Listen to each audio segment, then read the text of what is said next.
రెడ్డిగా BRS ప్రభుత్వంలో పండుగలా ఉన్న వ్యవసాయం దండగలా మారింది. మమ్మల్ని నిలువున మోసం చేసింది కాంగ్రెస్ ప్రభుత్వం అంటూ రైతాంగం కాంగ్రెస్ ప్రభుత్వం పట్ల ఆగ్రహం వ్యక్తం చేస్తున్నారు. మమ్మల్ని దగా చేస్తూ తడిగుడ్డతో మమ్మల్ని గొంతు కోస్తూ మమ్మల్ని రోడ్డున పడేస్తూ మళ్ళీ అప్పుల పాలు చేస్తూ ఇవాళ కాంగ్రెస్ ప్రభుత్వం రైతు పండుగలు రైతు విజయోత్సవాలు ఎట్లా జరుపుకుంటుంది అంటూ వాళ్ళు ప్రశ్నిస్తున్నారు. రైట్, మా ప్రతినిధి వంశీ కూడా జాయిన్ అయ్యారు హైదరాబాద్ నుంచి. వంశీ, మొదటి నుంచి కూడా బీఆర్ఎస్ పార్టీగా రైతుల పక్షాన ఉంది. గతంలో బీఆర్ఎస్ ప్రభుత్వం అమలు చేసినటువంటి పథకాలని కాంగ్రెస్ ప్రభుత్వం అంతా కూడా పూర్తిగా విస్మరించడంతో మొదటి నుంచి రైతుల పక్షాన చాలా అగ్రెసివ్గా ఫైట్ చేస్తూ ఉంది. ఇప్పుడు రైతు బంధు టోటల్గా మళ్ళీ ఎగ్గొట్టే ప్రయత్నం జరుగుతున్న నేపథ్యంలో బీఆర్ఎస్ పార్టీ ఎట్లా మరింతగా రైతుల పక్షాన నిలవబోతుంది? పార్టీలో ఎటువంటి చర్చ జరుగుతోంది?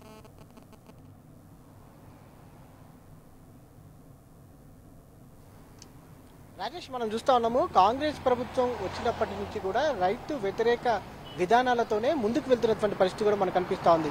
ఎందుకంటే కాంగ్రెస్ ప్రభుత్వం అధికారంలోకి వచ్చిన తర్వాత ముందుగా ఏదైతే సాగునీరుని నిలిపేసినటువంటి పరిస్థితి మనం చూస్తా ఉన్నాము. కాళేశ్వరం నీటిని నిలిపివేసి రైతులకు ఇబ్బంది కలిగించినటువంటి పరిస్థితి మనం చూస్తున్నాం.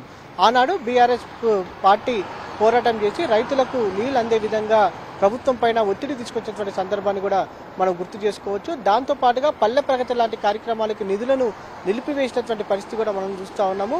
దాంతో పాటుగా రుణమాఫీ చేస్తానని కూడా పూర్తి స్థాయిలో చేయక ప్రజలకు ఏదైతే రైతులను ఇబ్బందులకు గురి చేసినటువంటి పరిస్థితి కూడా మనం చూస్తూ ఉన్నాము. ప్రజెంట్ రైతు బంధుకు సంబంధించి మేము ఇవ్వము అని కూడా ఇండైరెక్ట్ గా చెప్పినటువంటి సందర్భాన్ని కూడా మనం గుర్తు చేసుకోవచ్చు. ఎందుకంటే సన్న వడ్లకు 500 ఇస్తున్నాము, అదే దాదాపుగా 15,000 16,000 అవుతున్నాయి. రైతు బంధు ఇవ్వాలా, సన్న వడ్లకు 500 బోనస్ ఇవ్వాలా అని సాక్షాత్తు రాష్ట్ర వ్యవసాయ శాఖ మంత్రి నిన్న ప్రకటన చేసినటువంటి సందర్భాన్ని మనం చూస్తే వీరు ఖచ్చితంగా అటు ఏదైతే రైతు బంధుకు సంబంధించి రైతు భరోసాకు సంబంధించి ఎగనామం పెట్టే ఆలోచనలోనే ఉన్నారనేది మాత్రం చాలా స్పష్టంగా తెలుస్తుందని కూడా అటు బీఆర్ఎస్ పార్టీ నాయకులు చెప్తున్నటువంటి సందర్భాన్ని కూడా మనం చూస్తూ ఉన్నాము. ఎన్నికలకు ముందు అనేక హామీలు ఇచ్చినటువంటి కాంగ్రెస్ పార్టీ ఎన్నికల తర్వాత వాటిని అమలు చేయడంలో మాత్రం పూర్తి స్థాయిలో విస్మరించింది అనేది కూడా మనం చెప్పవచ్చు. ఎందుకంటే పేపర్ ప్రకటనలకే పరిమితమయ్యి సభలు సమావేశాలు పండగల పేరుతో నిర్వహిస్తూ అటు రైతులను కావచ్చు ప్రజలను తప్పుదో పట్టించినటువంటి పరిస్థితి కూడా మనకు కనిపిస్తూ ఉంది. ఎందుకంటే ఈ రోజు ఇచ్చినటువంటి పేపర్ ప్రకటనలో మనం ఒకసారి గమనిస్తే మాత్రం రైతు బంధు ఇవ్వకపోయినా కూడా రైతు బంధు ఇచ్చినట్టు కూడా ప్రకటనలు ఇచ్చుకోవడం. ఎందుకంటే 2 దఫాలుగా ఏదైతే మంత్రివర్గ ఉపసంఘాల పేరుతోటి అటు కాలయాపన చేసినటువంటి విషయం కూడా మనకు తెలిసింది.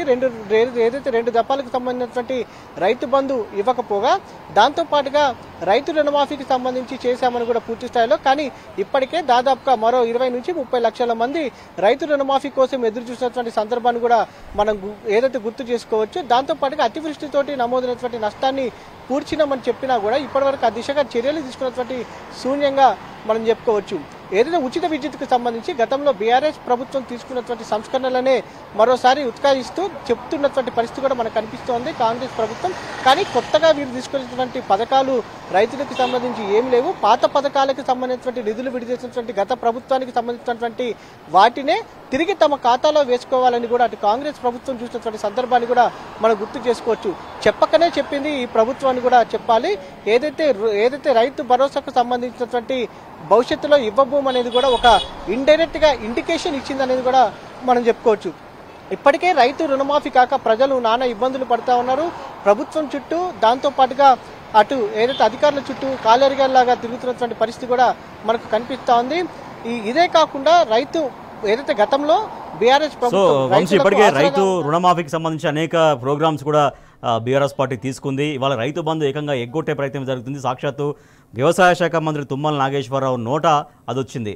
రైతు బంధు కంటే బోనసే బాగుంది అంటున్నారు. కాబట్టి ఏది బాగుంటే అదే అమలు చేస్తామని ఆ వ్యాఖ్య నేపథ్యంలో రైతులు మరింతగా ఆందోళన చెందుతున్నారు. సో రైతుకు ఒక అష్యూరెన్స్ ఇవ్వడం కోసం, రైతుకు ఒక ధైర్యాన్ని ఇవ్వడం కోసం బీఆర్ఎస్ పార్టీ ఎట్లా ప్రోగ్రామ్స్ తీసుకునే అవకాశం ఉంది?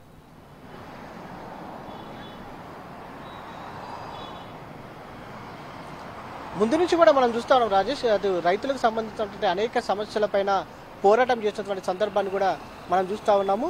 గతంలో ఏదైతే కొద్ది రోజుల క్రితం కూడా మనం చూస్తే మాత్రం రుణమాఫీ కానటువంటి రైతులకు మద్దతుగా పెద్ద ఎత్తున మహాధర్నాలు నిర్వహించినటువంటి పరిస్థితి కూడా మనకు కనిపిస్తూ ఉంది.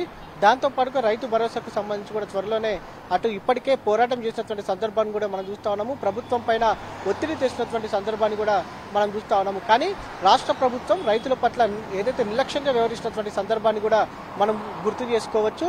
ఏదైతే 2 సార్లుగా ఇవ్వాల్సినటువంటి రైతు బంధుని ఇప్పటి వరకు కూడా ఇచ్చినటువంటి దాఖలాలు కూడా లేవు. ఒక పక్క రైతులను పక్కదారి పట్టిస్తున్నటువంటి సందర్భాన్ని కూడా మనం చూస్తా ఉన్నాం.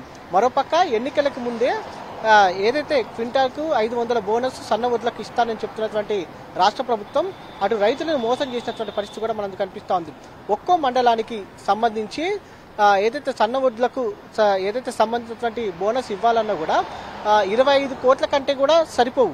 అలాంటిది రాష్ట్ర బడ్జెట్ కూడా సరిపోదు. కానీ రైతులను ఈ ప్రభుత్వం మోసం చేసిందని కూడా వ్యవసాయ నిపుణులు చెప్తున్నటువంటి సందర్భాన్ని కూడా మనం గుర్తు చేసుకోవచ్చు.